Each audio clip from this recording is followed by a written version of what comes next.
One play pushed further the idea of Ball as a figure understood in religious terms. Halcott Glover's popular play, Wat Tyler, a play in 3 acts from 1921.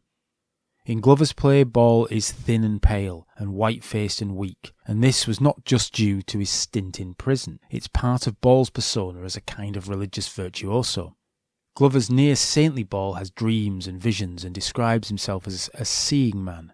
This behaviour is trance-like, something akin to a fit, for when he does have a vision, he is described as possessed. His ringing utterances is that of a prophet, and lifting up his wasted arms, his voice ringing out and inspired.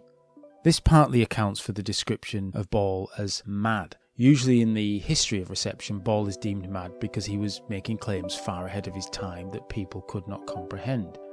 In Glover's play, Ball is deemed mad because of his trance-like states. This is certainly a striking moment in the history of the reception of Ball, but I'd say that it's not that disconnected from the usual political readings. Glover's presentation of Ball echoes biblical notions, and discussed in biblical scholarship of the time, of the prophet, ecstatic prophecy, prophetic deprivation, and the potential for these phenomena to be classified as madness.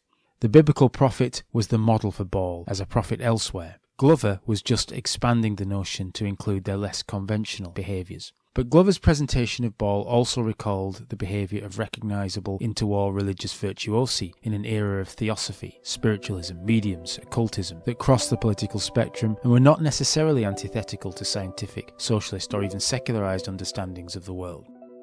I think it's worth adding that in this context Glover's play seems to have been popular and revised for open-air performances.